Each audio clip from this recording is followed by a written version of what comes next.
welcome to the second Email and Pastacast.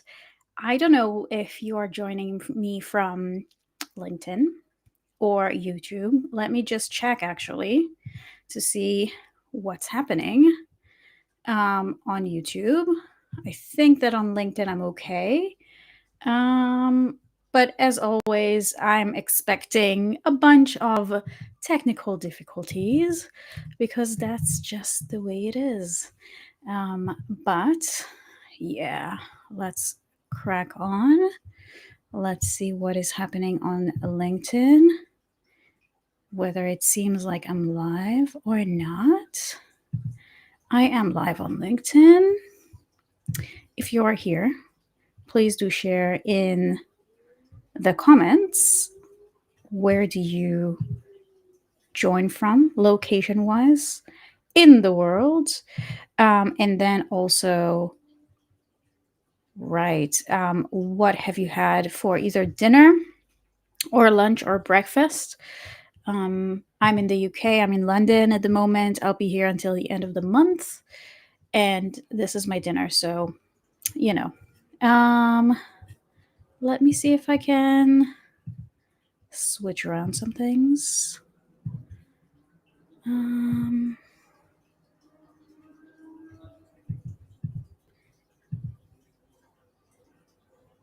Not sure why YouTube is not necessarily working, but hopefully. Let's see. I don't know. Happens. Technical difficulties. You know how it is. Let's just see. Just gonna view my channel over there. Yeah, it does seem like I'm okay. On YouTube as well. Cool. Well, let's get going. Let's see. Oh, there it is. Hi, Rachel. How's it going? Misery, the USA, had leftover burger with barbecue for lunch. Ooh, that sounds amazing. I don't know who said that, Misery. I can maybe guess, but I don't want to just name drop. Rachel says she's having Moroccan meatballs currently cooking for dinner. Ooh, that sounds amazing. What kind of meatballs, and what's the side dish? So are we going full Moroccan and we're going couscous, or are we doing rice or anything else? I'm dying to know. Let me show you the dish that I have prepared for me today. This is corn and parm pasta. Let me see if I can do this a bit closer without it glitching and spoiling my entire pasta cast. And this is a recipe by Justine Snacks. I am not sure if I can type a message, but I can copy and paste or copy and pasta things only onto YouTube at the moment. But I am going to drop the direct link to the original recipe. I want to say email, obviously not. But original recipe. I have not followed the recipe, and this is basically our first point for the day, which is you need to test what's right for you.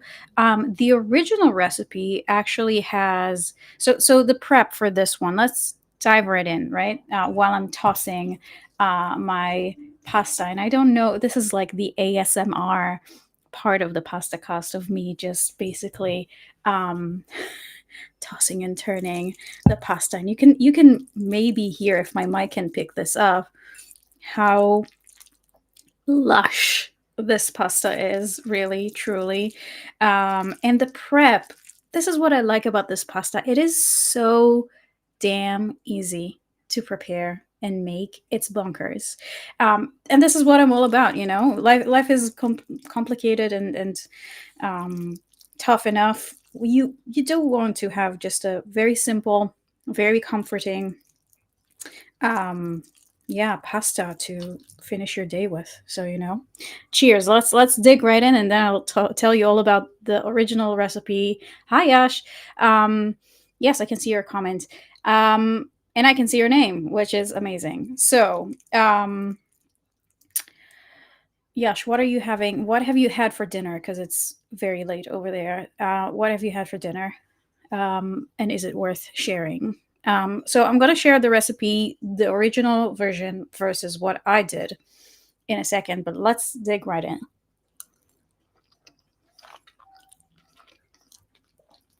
Very good. Very creamy. A lot of like saltiness coming through and sweetness coming through from the corn itself. Just great. So the first point for this pasta cast today is test what's right for you. I originally tested this recipe a couple weeks ago, and I found out that this recipe, as it is from Justine Snacks, is a tad too sweet for me. I'm very sensitive to sweet. So, and also when I tested it, I accidentally spilled a lot of salt into the sauce. So it was too sweet and too salty. So the original recipe only has the mise en place, the preparation only requires originally white onion, a couple of cloves of garlic. Don't ask me how many. I always put like triple the amount. Um, Fish and curry and rice. Nice. Nice. That's a nice dinner. Um, so white onion, garlic, um, corn on the cob, and grated parm, and like salt, pepper, any other seasoning if you wanted to. I felt like this was too sweet for me. I chucked out the onion, not literally, but in this version, I did not include the onion. I only did garlic. I added chili flakes, which I love because I do love that kick. And I added mascarpone or mascarpone, as you originally say. Um, so to basically make this sauce a bit smoother or a bit more cheesy and saucy. Okay. So testing. Um, what's right for one brand, one person, one audience, not necessarily what's right for another audience and another person. I let's rewind. We're starting from the pasta. We're gonna walk through the recipe and how I made it today. I did put the link to the original recipe in the comments, at least on the YouTube version. And if you're on my email list, then you have received that recipe twice with the reminder emails and announcement email. We're gonna do the recipe, and then I'm going to jump right into how is this connected? How the hell is this connected to an ethical email strategy, and why this is important for you to kind of know?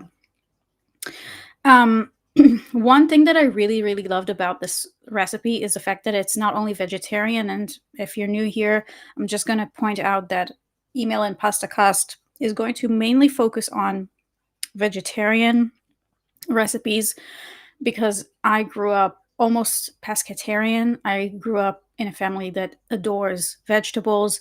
Also, meat consumption is not very, very good, and that's an understatement. As in terms of carbon footprint and ethical emails, my business supports lowering carbon footprint in any way possible. Um, yeah, what else did I want to mention here? And we're celebrating corn. We're celebrating summer in the northern hemisphere. If you're joining us from that part of the world, if not, it's coming. Don't worry, it's coming. And another thing that I liked about this recipe aside from the fact that we're celebrating corn, we're celebrating seasonality, which also, in a sense, lowers the carbon footprint because we're only consuming what's available to us in our local area. So, aside from that, it's super easy to prepare and make. And it's also in gastronomy. I worked in gastronomy for a very long time. People usually talk in terms of nose to tail, and what I mean by that is just using every part of, if you're using an animal, but not, if you're using a corn, we're using every part of the corn. So we're not only using the kernels of the corn, we're also using the cobs, which I absolutely loved when I found this recipe. Let me take another bite because it's just too good.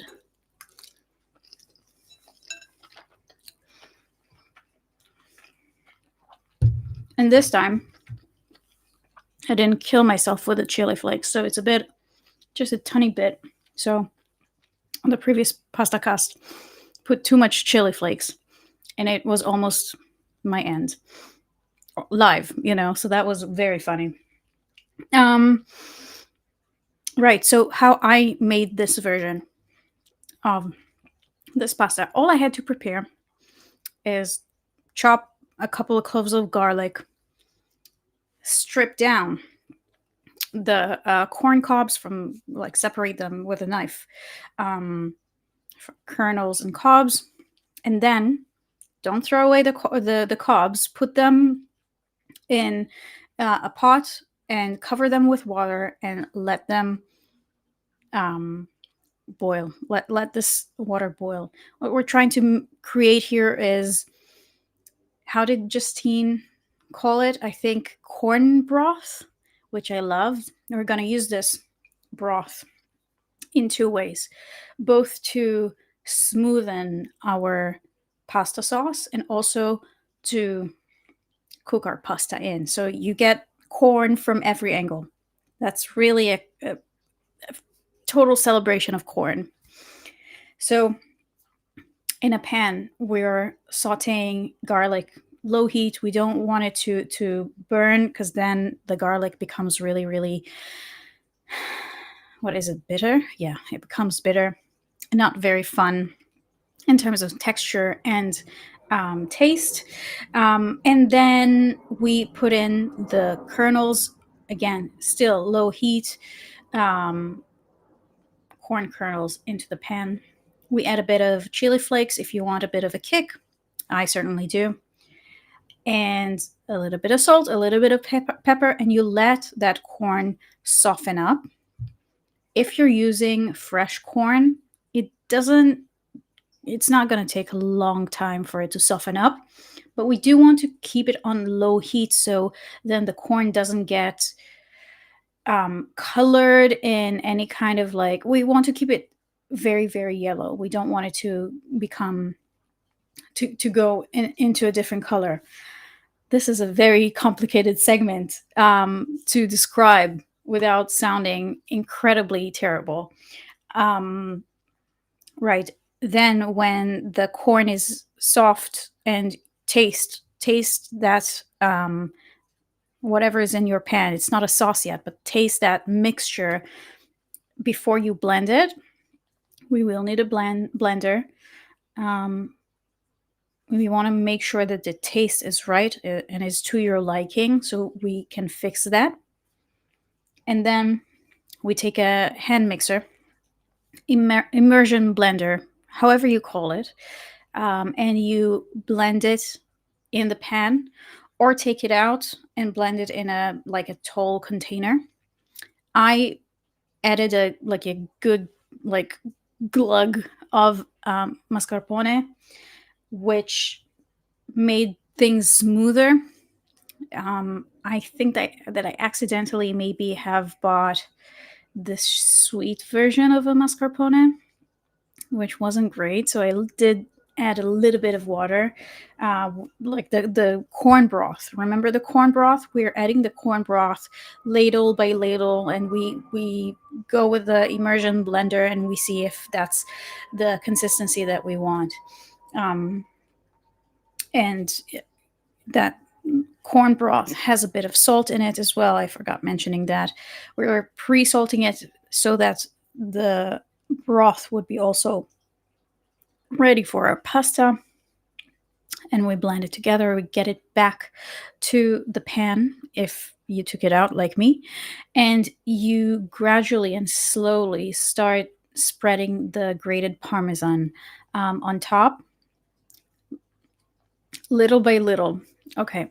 Now the corn is kind of acting up. That's not the nicest, but okay. We'll power through. Um, we're adding the parm little by little. If you can have a freshly grated parm, even better. But I'm not going to judge.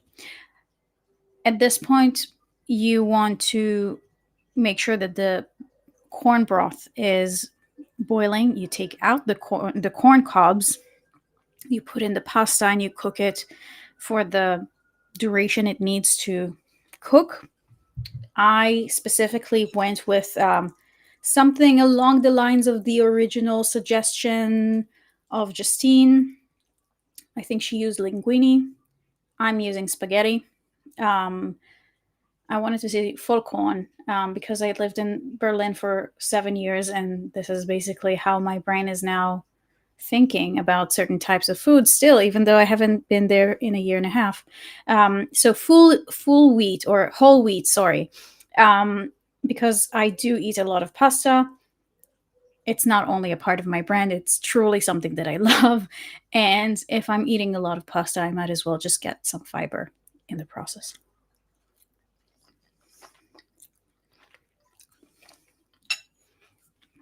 So, this is a recipe. If you have any questions about the process, I mean, basically, pasta in the water, you take it out a minute or two before it's ready. You add a bit of the pasta water, which is also a corn broth, to the sauce. The sauce is already ready. Remember, sauce is always ready before the pasta itself because we can have the sauce ready and then we make sure that the pasta is not overcooking. Nobody likes that. And then you just mix it all together. A bit of corn broth into the pan as well. What I usually do is I drag with tongs, I drag the pasta from its pot to the pasta pot, the sauce pot, mix it well with a bit of the water, take it out, plate it, a bit of grated parm on top, a crack of black pepper. You don't need anything else. This is the point in the Pastacast where you ask me questions about the recipe, alterations, anything pasta related before we move on to the email part of the Pastacast, which is, it is something that I'm very, very passionate about. It has to do with a B Corp that I've been eyeing for a while and I'm a new customer of. And it's a mouthful. So any questions about the recipe, do that now or forever hold your peas as usual. I mean, I'm not gonna disappear after that either way.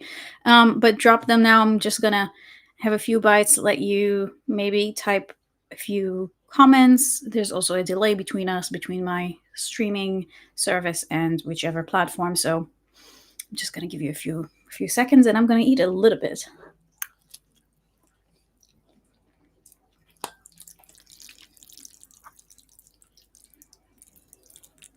Again, the ASMR part of the Pastacast.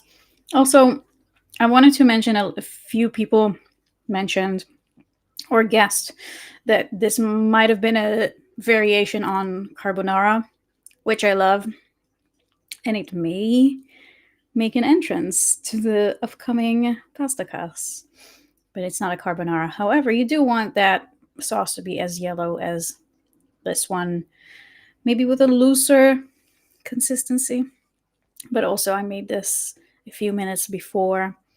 Thank you, Rachel.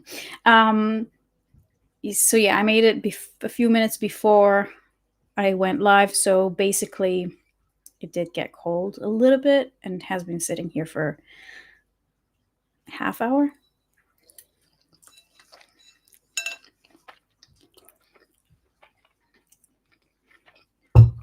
So we're not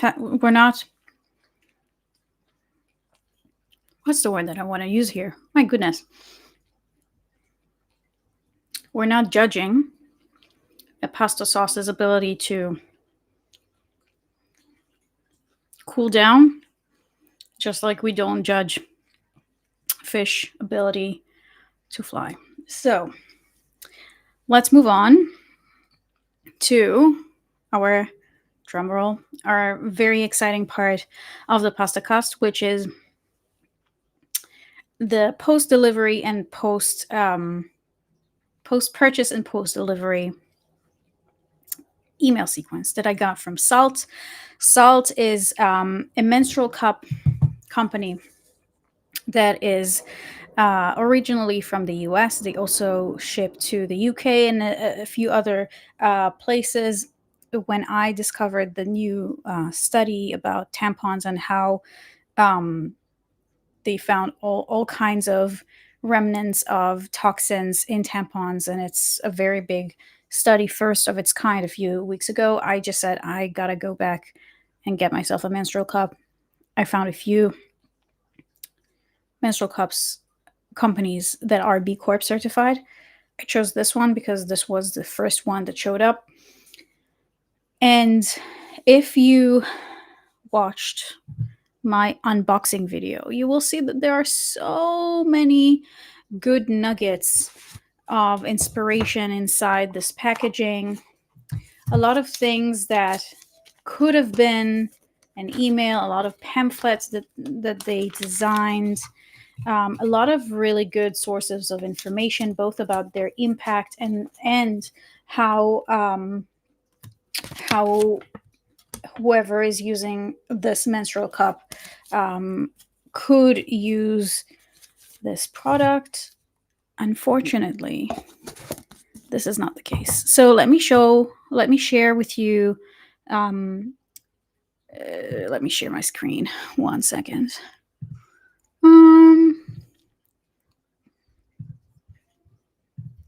I believe you will be able to see this. So yes, this is the day. July 21st is the first day. It is basically the day when I bought my menstrual cup. Sorry, the 22nd it was actually. I let all of the abandoned cart sequence run out, sort of. I don't know if that was the end, but this is how long I gave it because I wanted to buy it. I had every intention to buy it. This is basically part 2 of my strategy walkthrough about Salt. My goodness, I'm so sorry. Part 1 is I sent it in my newsletter a few weeks ago. Happy to share it again in the comments a bit later. But when I bought my cup, I got 2 emails.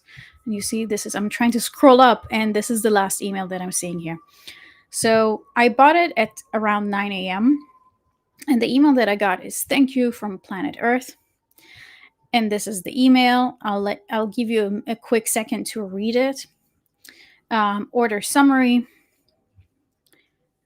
and customer information. I'm not going to show it to you. And then about an hour later, I got an email that said, what a cuptastic day. Good things are coming your way. Which rhymes, so it must be true. So then Salt is coming to a period near you. So they do have a sense of humor that I really like. My order is being packed by Liz. And she made sure that we sent you the best of the best, which is very nice. This is basically the entire email. And ever since, all I heard was deafening silence. I never heard from Salt again, which is, I think, a mistake.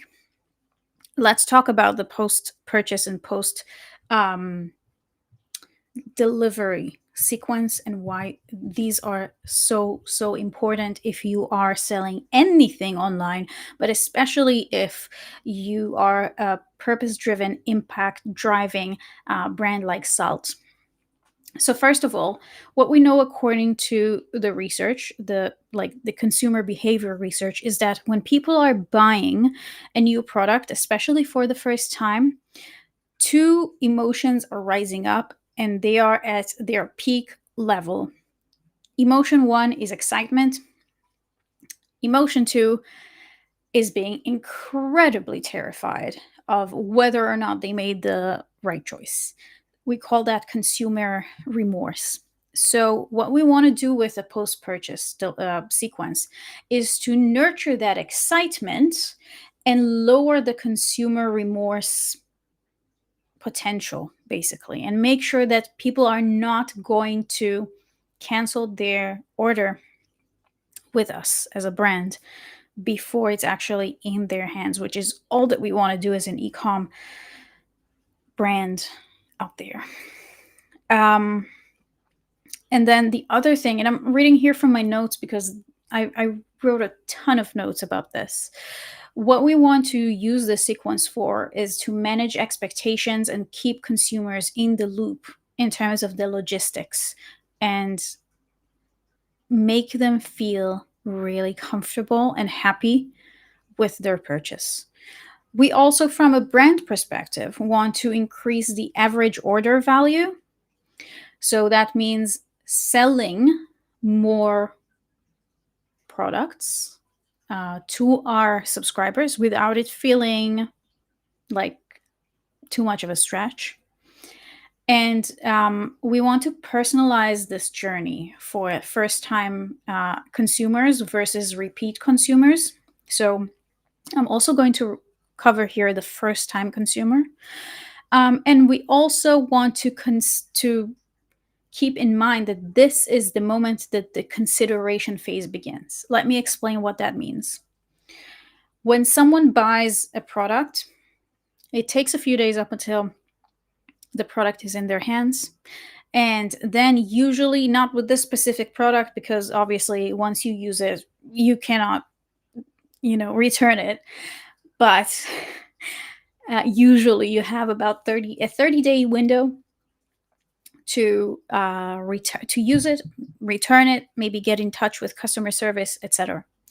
So we have a window of anywhere between 30 to 45 days, usually, of when your consumer considers whether this was the right choice for them. And we want to make sure that these sequences are doing their part. Obviously, email is not solely responsible and it doesn't live in a silo. But we want to make sure that at least through the email experience and the inbox journey, we're doing everything we can to make our subscribers happy. And there are multiple ways of doing that, especially with this product. Also, this sequence is really, really important because it has crazy engagement because the intent of the consumer is extremely high and it is triggered literally by the behavior of the consumer. We're talking about 4 to 6 times more open rates, 2 to 4 times more clicks, and about 5 times better overall performance. Now, also, keep in mind that retaining a consumer that is happy is easier and cheaper than acquiring new ones. So, the post purchase inbox experience is a gateway to that retention or to that engagement. And according to other studies, the success rate of selling to an existing customer is 60 to 70% versus the success rate of selling to a new visitor on your website, which is anywhere between 5 to 20%. So this is why this is important. Let me jump back to the comments to see if there's anything new.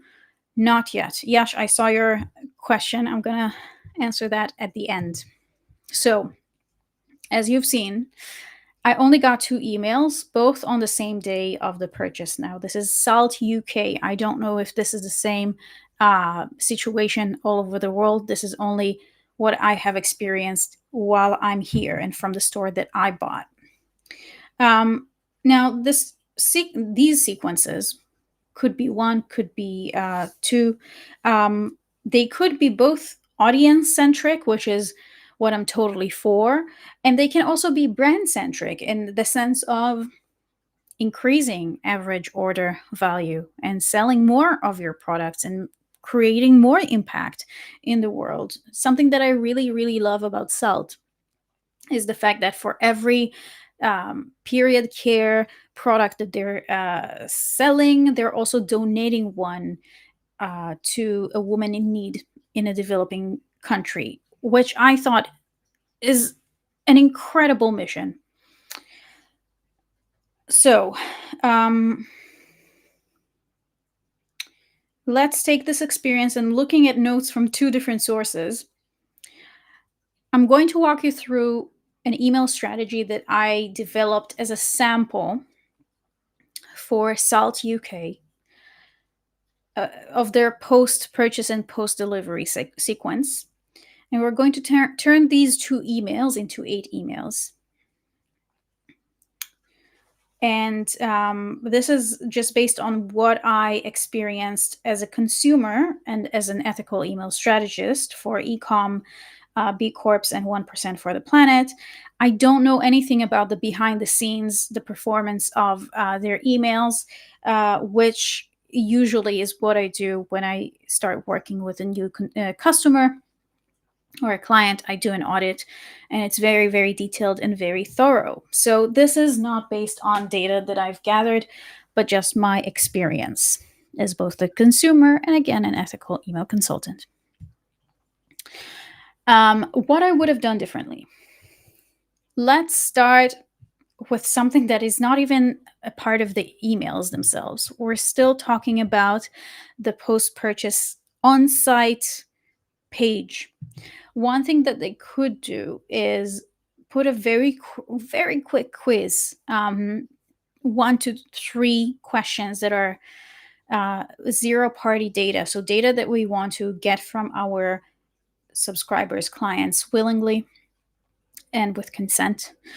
So right on the website, when they finish the purchase, there could be a quiz, 1 to 3 questions, nothing too complicated, with the most important questions that we would like to learn about our subscribers. That could also be an email, but it's more effective on the website when the intent is at its highest. So one thing that I wrote here that could be interesting for Salt is to gather whether the people who bought the product, specifically a menstrual cup, but also any other of their products, when in their cycle they bought this product, mid-period, after, or before a period. And why is that important for a company like Salt? Because if you really want to go into the gamification and personalization route, you can tailor that experience, even in the post purchase and post delivery, to your cycle phase. And this is a level of personalization that is like light years ahead, but it can be done. And I do want us to, before we dive into the strategy, I'm getting there, I promise. Before we get into the strategy, let's not confuse the post purchase and post delivery with the post use of the product. 2 different phases, right? One is nurturing, educating, and the second one is more advocating for the product if you were happy with it. And then, because I think that I wrote here, the use period, pun intended. We don't want to confuse those 2 phases because one is before people use the product and one is after.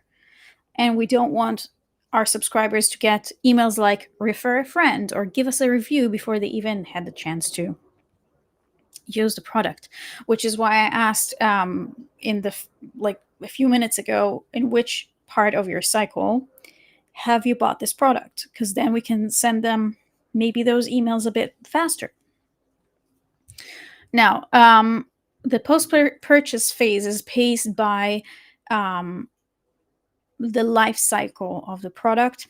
And what's a better product to predict and design such an experience than a period care product? And the idea of the post purchase and delivery is to connect and nurture your consumer, as I said, especially if that's their first purchase, beyond the logistics, and give them a more in depth logistical care and instructions. Here's what I would have done. Email 1, immediately after, it's called a transactional email. Order received, what I ordered, the details, the product image, front and center, definitely larger, and written by that Liz in a first person, not in a third person or second person. What was it? Can't remember. But I would have loved to get an email from Liz at Salt UK saying, I'm now going to go ahead and package or make sure that this is being handled for you, and I'm going to ship it over. What we want with transactional emails, like with every emails, is to keep a very delicate balance of 80-20. 80% information, receipt, etc. 20% something a bit more personal, like what they've done. So basically, I would have merged both of those emails into one, written from Liz. Second email would be 12 hours before fulfillment. Fulfillment is when the order is actually ready to be delivered, is being transferred to the courier. So Salt UK is both using Shopify and Klaviyo. Both of those systems are extremely detailed and savvy in terms of average times it take for an order to be fulfilled, as in ready to be shipped, and delivered.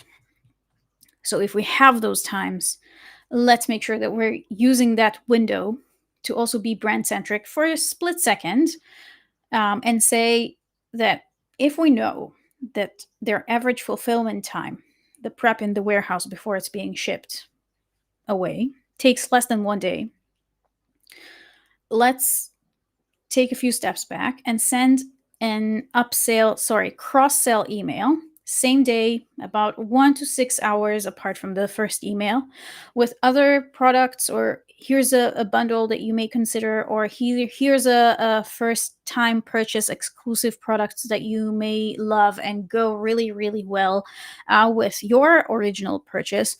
And we can add those to your original package to reduce the carbon footprint.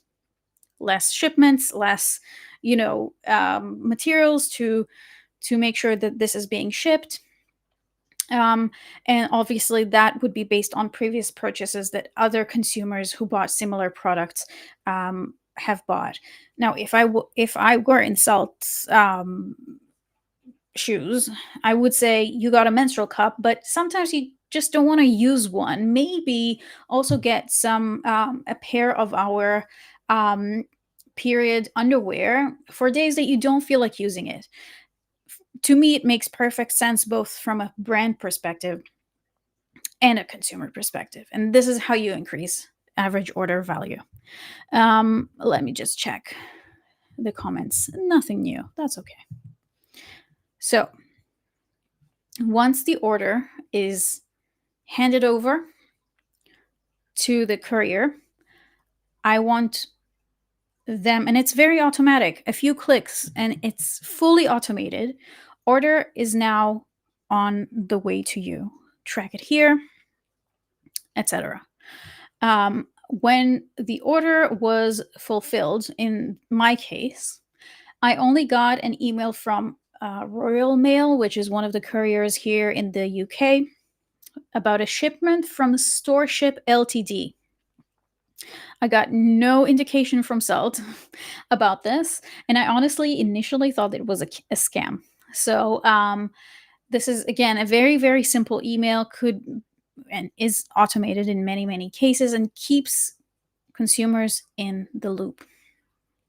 I got my product within less than 72 hours. So if we know that this is the process, this is all automated really, really in a simple way. So, um, between ordering is now shipped and product in your hand, I would send another email that is all about what to expect while you're expecting your order.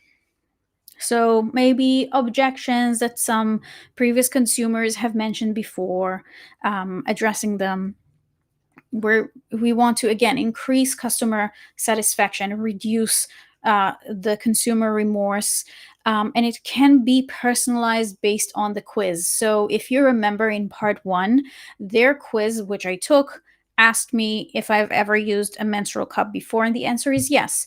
So they could personalize this email again based on the answer that I gave them willingly in the quiz. And they can send another variation for someone who clicked, I've never used it before. They also have, and this is a part of the pamphlets. Where did I put this? Oh, it's right in front of me. Um, so, as a part of the pamphlets that I got with my product, they actually have a Facebook community, and it's called Salt Cup Academy Group. I missed it in the first time, and they can send me this email with a call to action of join this group to um, learn more from our users and be a part of the community.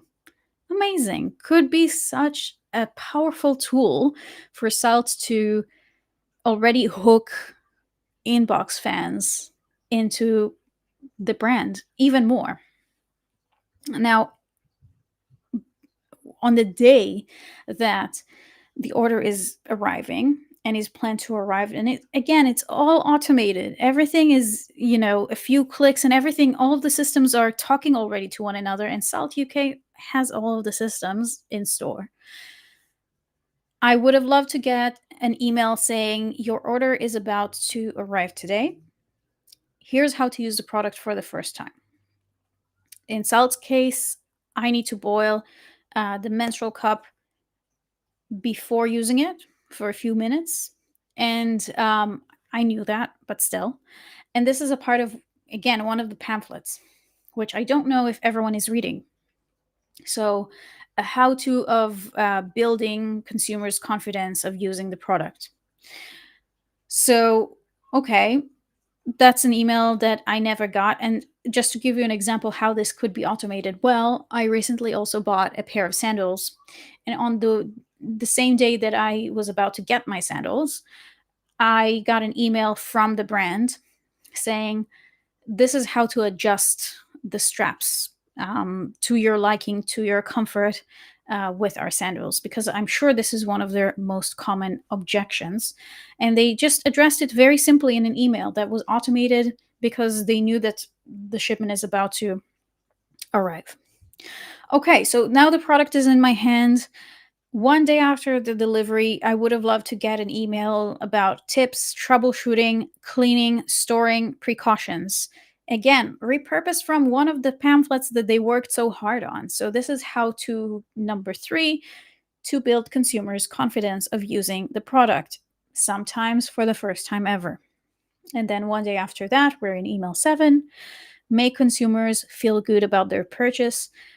And we can use a few different ways to do that, by basically telling them how their order, how my order helped their education program students, um, or one of their other impact projects, or a thank you from the founder.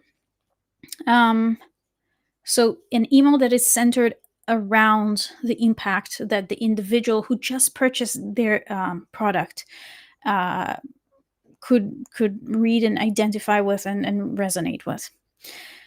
And now we're basically ending this phase, and we get into the second phase, which is the nurture phase for the consideration part, that matches the rest of the consideration. So we have about 40 days left in this case. I would have started initially this phase with testing one or two emails a week, Um, if consumers, of course, haven't reached out to the customer experience department to complain about something, if they do, this automation needs to stop right away, including personalized, some plain text email from maybe the head of the customer experience, maybe even the CEO again or the founder, asking how is everything doing or going, and if me as a consumer need anything, any additional assistance, maybe referring again to their academy Facebook group. And there are a bunch of different ideas here that I could blab forever on, but this is again quite a mouthful and I am aware of the time. So I'm gonna stop here. Um, and I'm going to answer questions in just a second. So write them down if you have any questions about either what I just covered or anything else, really, about pasta, about me, about my business. Happy to answer. I'm an open book. Um, and in the meantime, while you're writing your questions, I will say that this is what I do for a living, and I help brands that drive impact, drive even more impact, and generate more revenue with their inbox experiences, very tailored and personalized to each and every individual in their consumer journey. If you need some help with that yourself, and this Pastacast inspired you to do better, I encourage you to do it better yourself, definitely by all means. If you do need my assistance, please do reach out. I'm going to drop a few links after the live broadcast will finish. I'm going to drop a few links of how to reach out to me, including my newest offer, which is a VIP day where I sit down with your brand and the people who are in charge of email and marketing. And we build your email strategy for the next 3 to 6 months, including automations, newsletters, the systems that are talking with email and from the email, because email, again, doesn't live in a silo. This is what I do. If you need assistance with that, I'm more than happy to be there for you and to do that with you. I'm going to drop the links to my newest offer and my just general contact page in a second, or just drop me a DM. Honestly, I'm more than happy to help. Okay, I just see one question here from Yash, who asked, "What is your favorite side dish with pasta?" Italians would probably say bread to kind of like get most of the sauce out.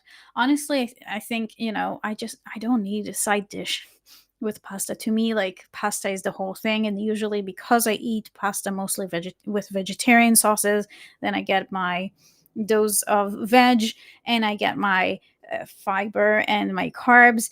And maybe I could use some more protein as well. Um, but again, I prefer leaving things vegetarian. I also hate dealing or handling meat at home. So that's basically that. I just eat the pasta as it is. I am going to take a quick breather and have a little bit more of my now cold pasta.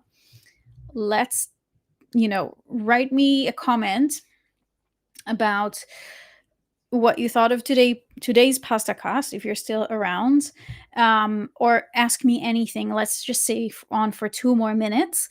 I see something coming from Rachel. Combining good pasta and good strategy is such a good idea. What brand's email experience have you enjoyed the most? That's a really interesting question, Rachel, because I would say that I haven't unfortunately experienced an email strategy from a beginning to end that I didn't have some comments on. And again, I don't know what's happening in the back end. I might just be one out of many others who think completely differently, and that's okay. I would say that email strategy, that or this piece of email strategy from the sandal company that I just purchased, I love the fact that they sent me this email of, okay, what you need to know about your new sandals on the day that I got them. So that was super timely and I loved that. um Another email strategy that I loved. Um, so recently, I started testing an abandoned cart sequence of another B Corp that does a very interesting product to replace toothpaste. And I like their post purchase strategy. I don't think it's perfect, but I think it's a cool one because they use different tactics like sending a plain text email from the founder and CEO that basically asked me, is this like, is there, do you have any questions about our product? We know that our product is rather new and maybe very very um, different compared with the kind of toothpaste that you've been using up until now your entire life. So if you do have any questions about this, just reply to this email. And from a customer standpoint, I thought this is genius. But again, I don't think that their entire email strategy even there was impeccable. I think there's always room for improvement. um Thank you, Yash. Appreciate you being here yet again. Um, any other questions? Anything that I can answer? Anything that I can support you with?